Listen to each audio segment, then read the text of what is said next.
오늘은 임마누엘이라는 제목으로 말씀 함께 나누도록 하겠습니다. 우리 옆에 계신 분과도 제목을 기억하면서 인사 나누시겠는데요. 임마누엘의 뜻입니다. 주님이 우리와 함께 하십니다. 이렇게 인사 나누시겠습니다. 주님이 우리와 함께 하십니다. 주님이 우리와 함께 하십니다. 아멘입니다. 네, 그렇습니다. 임마누엘의 뜻입니다. 주님이 우리와 함께 하십니다. 네, 제가 설교를 시작하는데 1부 예배 때 이 예시로 시작했더니 화들짝 놀라시더라고요. 혹시 보이스피싱 전화 받아보신 적 있으십니까? 제가 생각하기에 싱가포르는 그래도 처벌이 워낙 강하고 그래서 없으실 것도 같은데요. 싱가포르에도 보이스피싱 전화가 오나요? 오는군요. 네, 오는군요. 네.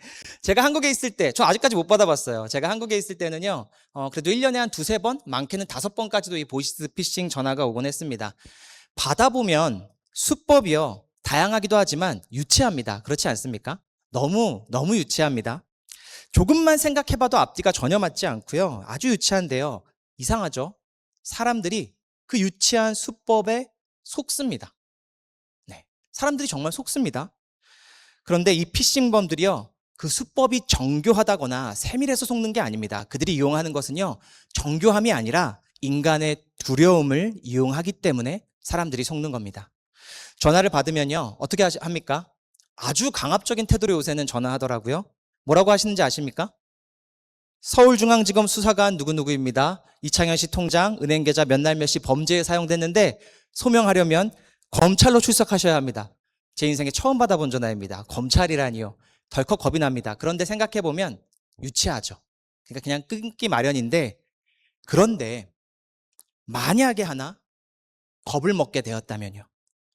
만약에 하나 그 전화를 받고 두려움에 휩싸이게 되었다면요. 그때부터는요, 유치한 말로 들리지 않습니다. 똑똑한 사람도요, 심장이 쿵쾅거리기 시작하고 두려움에 쌓이면요, 잘 들리지 않습니다. 그러면 평소라면 절대 하지 않았을 행동들, 주민번호 부르세요. 그러면 주민번호 다 이야기하고요. 어플 까세요. 그러면 어플 받아서 깔기도 하고요. 정말 이상한 판단과 행동으로 이어지게 되는 겁니다. 두려움에 사로잡히면 인간은 평소에 하지 않을 행동도 하게 됩니다.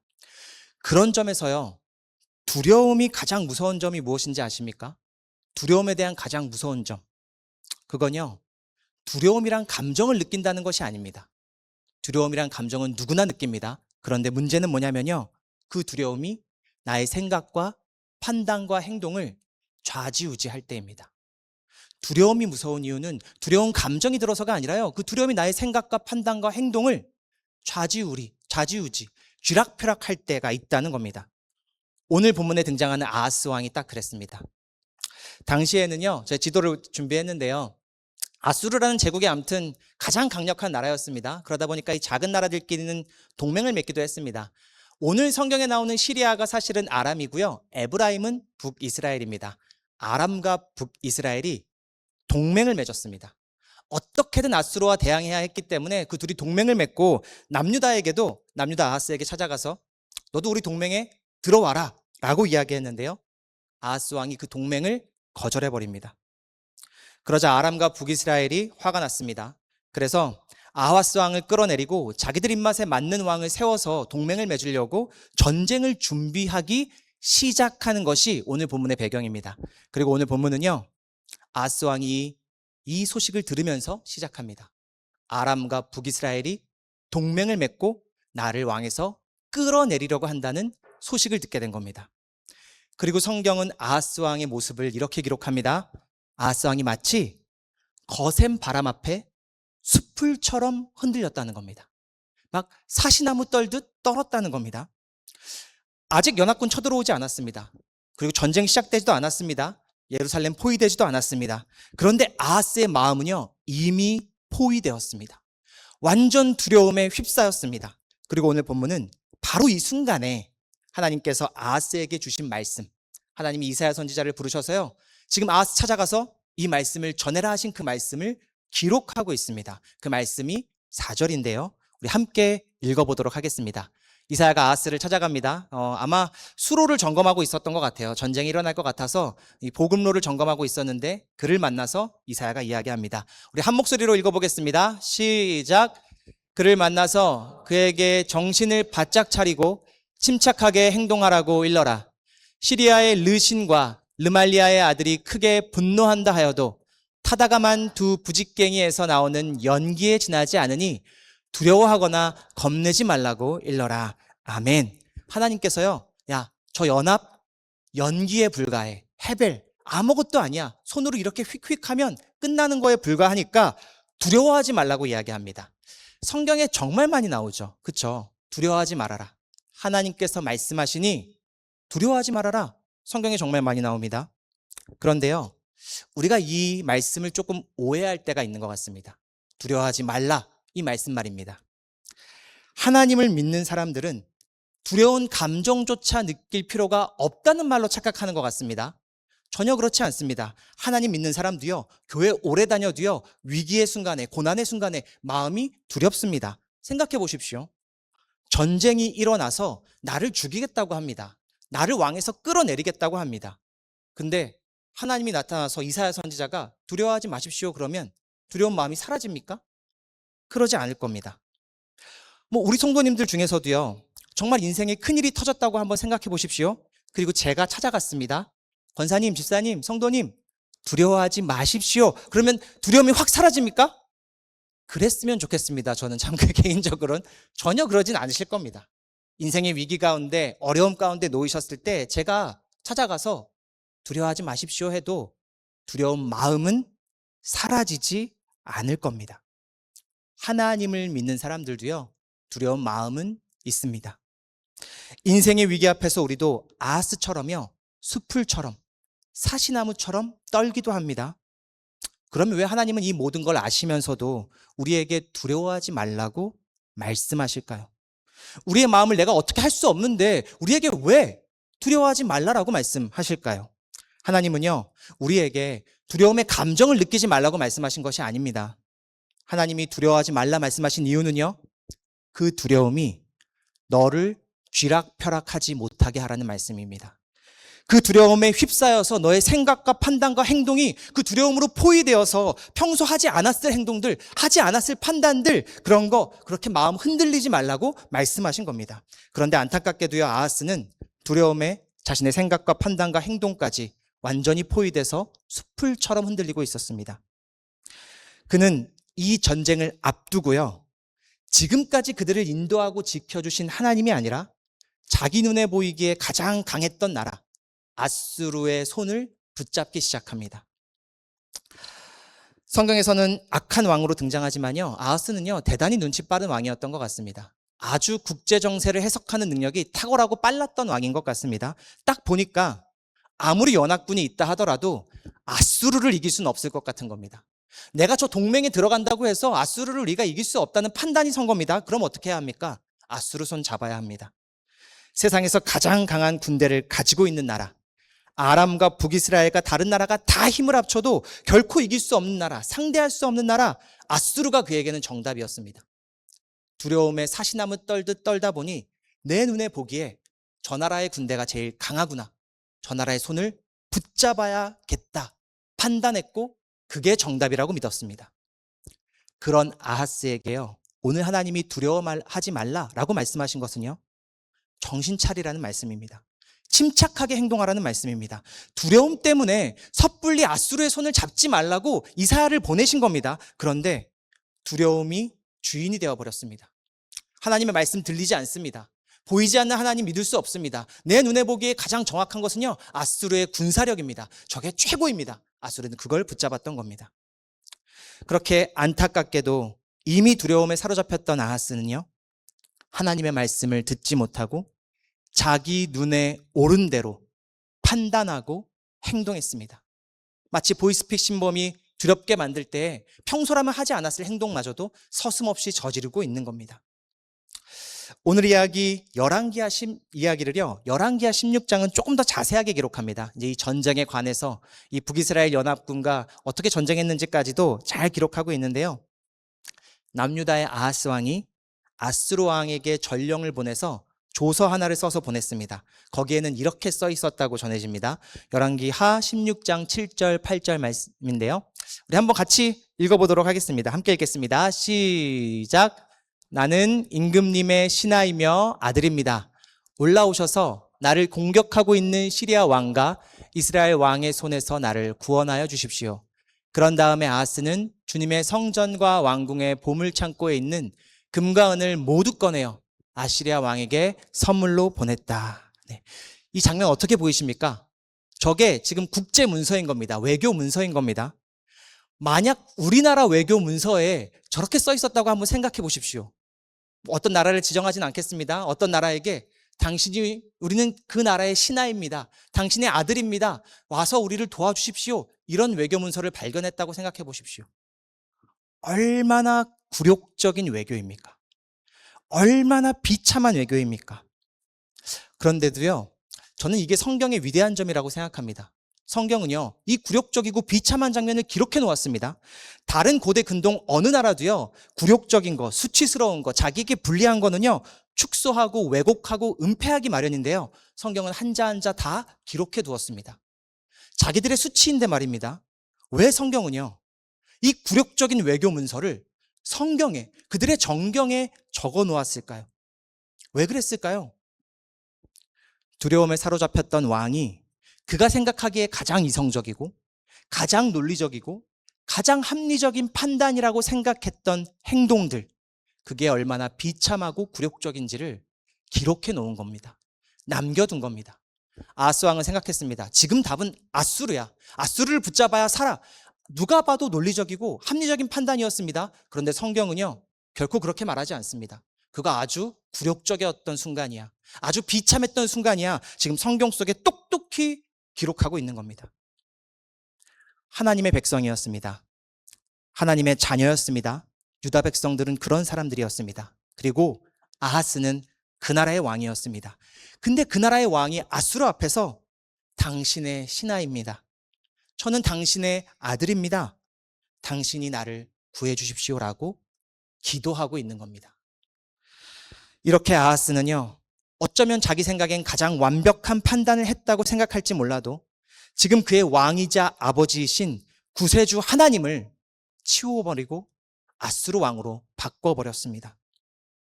그럼 어떻게 됐을까요? 성경에 이런 굴욕적인 순간이 기록되어 있습니다. 북이스라엘과 아람 연합군 앞에서 아수르에게 사람을 보내서 당신이 내 아버지입니다. 당신이 나의 왕입니다. 그렇게 아주 굴욕적인 문서를 보냈습니다. 어떻게 됐을까요? 이 연합군이 쳐들어왔을 때 승리했을까요? 패배했을까요? 혹시 그 뒷이야기도 아십니까? 성경에도 남아 있는데요. 저거는 다른 건데 성경에도 남아 있지만요, 아수르의 비문에도 남아 있습니다. 아수르의 벽화에도 남아 있습니다. 아수르가요, 아람과 북이스라엘 연합군을 아주 그냥 성을 다 무너뜨리고요, 완전히 박살내는 장면이 비문에 글로 기록되어 있고, 그리고 아수르 왕실에 부조로 저렇게 벽화처럼 쫙 기록되어 있는 장면이 아직도 남아 있습니다. 완전히 박살난 겁니다. 그러니까 아하스 생각이 맞은 겁니다. 이 시대의 정답은 아수르가 맞구나. 역시 강력하구나. 나를 끌어내리겠다고 했던 저 연합군들 다 부숴주었구나. 자, 정말 그럼 아하스의 그 생각이 옳았을까요? 성경은요, 이후로 벌어지는 아주 비참한 역사를 계속해서 기록합니다. 아수르는요, 아하스 왕은 그를 찾아가서 당신 나의 아버지입니다. 당신 나의 왕입니다. 다 이야기했지만 아수르에게 유다는요, 아들 아니었습니다. 아수르에게 유다는요, 백성 아니었습니다. 그냥 식민지일 뿐입니다. 그들에게 조공을 바치라고 했고요, 성전에서 그리고 왕궁에서 금을 다 뜯어다가 바쳐도 계속 더 바쳐야만 했습니다. 조공을 바치는 식민지가 되어버린 겁니다. 심지어 이 아하스 왕은요, 아수르에 한번 갔다 오더니 성전을 아수르식으로 개조시켜버립니다. 하나님의 성전을요, 아수르식으로 개조해버립니다. 이 유다 백성, 그들의 몸만이 아니라 마음과 영혼까지 다 팔아버렸습니다. 다 팔아버렸습니다. 그렇게 유다는 눈앞의 위기는 간신히 넘겼지만 그들을 진정으로 사랑해주는 참된 왕이신 하나님 잃어버렸습니다. 하나님께서 주신 그의 백성과 그의 자녀라는 정체성 희미해졌습니다. 그러니 열방의 빛이 되라고 말씀하셨던 사명, 그런 거 이제 없어지게 되어버린 겁니다. 오늘 성경은요, 이것이 바로 두려움에 사로잡힌 백성의 모습을 보여주고 있는 것입니다. 두려움에 사로잡혀서 나의 생각과 나의 판단과 나의 행동이 하나님이 왕이 아니라, 믿음이 아니라 두려움에 좌지우지될 때, 두려움에 의해서 쥐락펴락될 때 그 말로가 오늘 이 남유다의 모습입니다. 이후에 아하스의 아들 히스기야가 왕이 되었습니다. 아하스의 아들이 히스기야가 왕이 됐는데요, 다행히도 아빠를 닮지 않았습니다. 그렇지만 어떻게 되었을까요? 예루살렘 성이요, 아수르 군대에 의해서 포위됩니다. 아빠 아하스 왕 때는 연합군이 진을 치고 기다리고 있었는데요, 이번엔 결국 그의 아들의 시대가 될 때 예루살렘 성이 최강의 군대, 아수르 군대에 의해서 완전히 포위돼 버립니다. 그렇게 아수르를 선택한 끝은 진정한 왕도 그리고 아버지도 구세주도 아니었습니다. 아수르는 그저 유다를 삼키려고 입 벌리고 있던 우는 사자에 불과했다는 사실이 드러나고 말았습니다. 사랑하는 성도님들, 우리 인생에도 위기가 찾아올 때가 있습니다. 고난이 찾아올 때가 있습니다. 그때 두려운 마음이 들지요. 흔들립니다. 그때 나는 무엇을 구세주로 붙잡고 있습니까? 나의 구세주는 누구입니까? 돈입니까? 인맥입니까? 나의 경험과 지식입니까? 그런 것들이 잠깐의 앞날을 해결해 줄 수 있을지는 몰라도요, 결국 그것들이 나의 왕이 될 겁니다. 돈이 나의 왕이 되고요, 인맥이 나의 왕이 되고요, 나의 경험과 지식이 나의 왕이 될 겁니다. 그리고 나에게 조공을 바치라고 이야기할 겁니다. 나의 왕이 되어서 나를 부리려고 할 겁니다. 나를 삼키려고 할 겁니다. 왜냐하면 돈도 인맥도 경험도 지식도 나를 사랑하진 않기 때문에 그렇습니다. 나를 진정으로 사랑하시는 왕은 하나님 한 분이십니다. 그래서 오늘 하나님께서는요, 이사야를 불러서 아하스를 찾아가서 말씀하라고 이야기한 겁니다. 두려움이 너의 왕을 선택하지 못하게 하라고, 막으라고 이야기한 겁니다. 두려워하지 말라. 두려움이 인생의 문제를 좌지우지하지 못하게 하라고 말씀하신 겁니다. 그리고 우리에게도 이렇게 말씀하십니다. 너희가 믿음 안에 굳게 서지 못한다면 너희는 절대로 굳게 서지 못한다. 진리의 말씀입니다. 진리의 말씀입니다. 하나님의 아버지 되심, 그분의 백성됨, 그 믿음 위에 서지 않으면 너희는 결코 서지 못한다고 이야기하는 겁니다. 아수르를 붙들었다가 아수르에 삼켜지고요, 우리의 인생도 마찬가지입니다. 돈이 제일 강력합니까? 돈에게 삼켜질 겁니다. 돈의 노예가 될 겁니다. 인맥에 삼켜질 겁니다. 우리를 사랑하지 않기 때문에 그렇습니다. 그렇게 진정한 왕이신 하나님을 붙드는 것이 가장 진리이자 생명이라고 오늘 성경이 기록하고 있는 것입니다. 바라기는 저와 여러분이요, 하나님을 믿는 믿음 위에 서기를 간절히 소망합니다. 그분만이 우리를 사랑하시기 때문에 그렇습니다. 그렇게 이제 이사야서의 말씀은요, 아하스와 정반대의 인물, 아까 말씀드렸던 아하스의 아들 히스기야를 이제 우리에게 소개해 주기도 합니다. 아버지 아하스는 연합군에 포위되었을 때요, 아들 히스기야는 아수르 군대, 더 지독한 군대에 포위되어 버렸습니다. 똑같이 두려웠습니다. 사시나무 떨듯 떨었습니다. 그런데요, 단 한 가지 히스기야는 아수르와 정반대로 선택했습니다. 뭐였냐면요, 아하스 왕은 두려워서 누굴 찾아갑니까? 아수르 왕을 찾아갔습니다. 히스기야는 어디로 갔을까요? 두려움에 떨며 무서워서 히스기야는 성전으로 나아갔습니다. 히스기야는요, 아수르나 어떤 외교적 방법이 아니라요, 이 절체절명의 순간에 옷을 찢고 탄식하고 눈물을 흘리며 성전으로 갔습니다. 그리고 성경은요, 이 이사야서는요, 두 사람의 기도를 같이 기록해 놓습니다. 오늘 본문에 나왔던 아하스의 기도는 이렇습니다. 아하스가 이렇게 기도합니다. 이사야가 지금이라도 징조를 구하십시오라고 이야기하는데요, 아하스가 이렇게 답합니다. 나는 징조를 구하지 않겠습니다. 주님을 시험하지 않겠습니다. 라고 이야기합니다. 어떻게 들리십니까? 대단히 믿음 좋은 것 같지 않습니까? 나 주님 시험하지 않겠습니다. 징조 구하지 않겠습니다. 라고 두렵지 않은 척, 믿음 좋은 척 했지만요, 사실은 뭡니까? 겸손한 믿음의 고백이 아닙니다. 아수르를 꼭 붙들고 있으면서 저 주님 필요 없다는 말입니다. 나한테 아수르 있으니까 징조 필요 없습니다. 하나님 필요 없습니다. 라는 말을 경건의 모양으로 포장해 놓은 겁니다. 너무 무서운 신앙 아닙니까? 하나님 필요 없으면서 외형만 경건한 겁니다. 하나님 없어도 되는 인생인데 내 외형만 예배드리고 있는 겁니다. 꼭 남유다 같지 않습니까? 예배는 그대로지만 하나님을 사랑하지 않습니다. 하나님을 믿지 않습니다. 그 모습으로 이 아하스 왕은 징조를 구하지 않겠다고 말한 겁니다. 반면에 히스기야 왕, 그의 아들 히스기야의 기도를 보십시오. 히스기야의 기도는요, 달랐습니다. 한번 저와 같이 읽어봤으면 좋겠는데요. 우리 한 목소리로 나의 기도인 것처럼 읽어보시겠습니다. 시작. 오늘은 환난과 징계와 굴욕의 날입니다. 아이를 낳으려 하나 낳을 힘이 없는 산모와도 같습니다.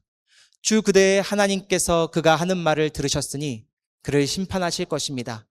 그대는 여기에 남아있는 우리들이 구원받도록 기도하여 주십시오. 아멘. 똑같이 이사야 선지자가 찾아간 거예요, 성전에.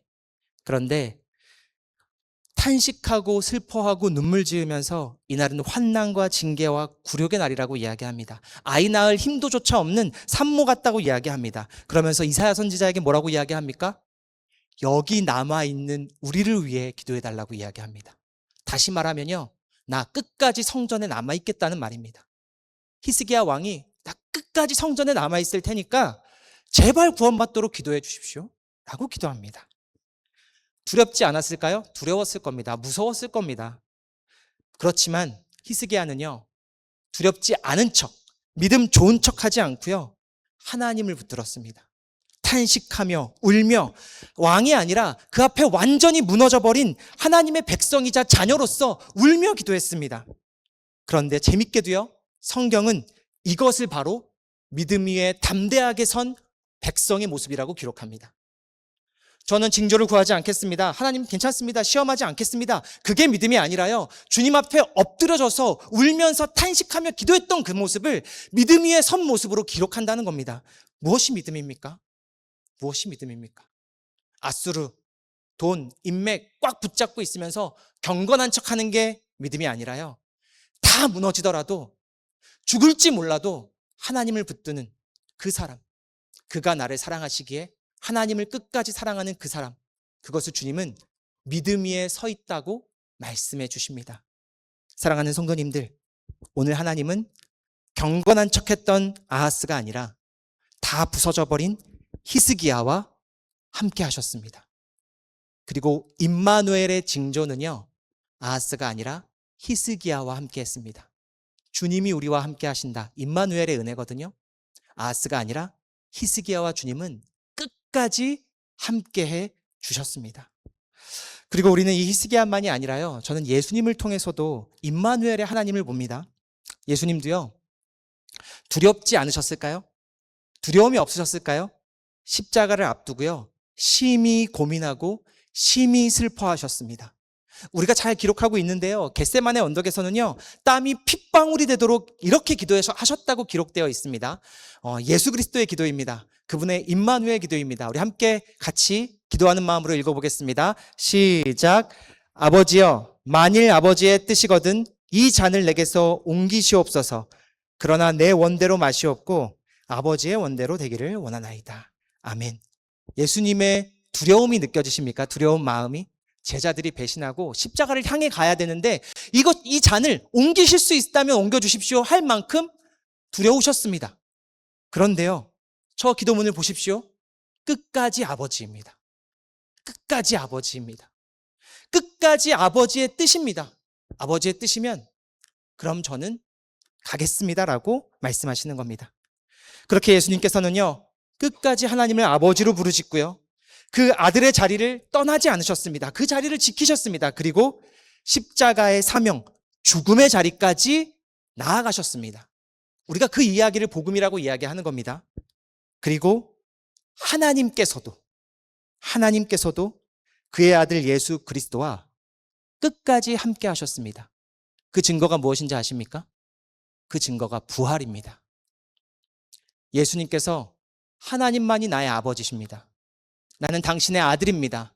그렇게 생명을 살리기 위해 사랑으로 끝까지 십자가의 길을 걸으셨습니다. 죽으셨습니다. 그런데 하나님께서도 끝까지 함께 하셨습니다. 그래서 그를 죽음 가운데 건지셨습니다. 우리가 이거 믿는 거 아닙니까? 우리가 이 부활의 생명을 믿습니다. 이것이 하나님이 우리에게 주신 임마누엘의 약속이고요, 주님께서 확증하시고 부활로 선포하신 진리입니다. 사랑하는 성도님들, 지금 우리는 무엇으로 숲을처럼 흔들리고 있습니까? 우리의 마음에 어떤 것이 가장 두려움이십니까? 물질의 문제입니까? 직장의 문제입니까? 자녀와 사업의 문제입니까? 무섭습니다. 두렵습니다. 이상한 거 아닙니다. 그러나 두려워하지 마십시오. 두려움이 나의 선택을 좌지우지하게 하지 마십시오. 두려움이 나의 왕이 되게 하지 마십시오. 돈이, 인맥이 이런 것들이 나의 왕이 아니라 나를 사랑하는 아버지가 우리의 왕이시고 나의 아버지시고 우리는 그분의 아들입니다. 이 진리를 붙드는 자에게 끝까지 함께하겠다고 구약부터 신약까지 한결같이 약속하는 그 말이 임마누엘입니다. 그 약속을 붙드십시오. 죽음까지 가더라도 그 자리에 부활 승리가 있다고 십자가가 선포합니다. 우리는 그것을 믿는 그리스도인입니다. 저와 여러분이 그 믿음 위에 굳게 서서 죽어도 죽지 않는 믿음 위에 선 백성 되시기를 주님의 이름으로 축복합니다. 기도드리겠습니다.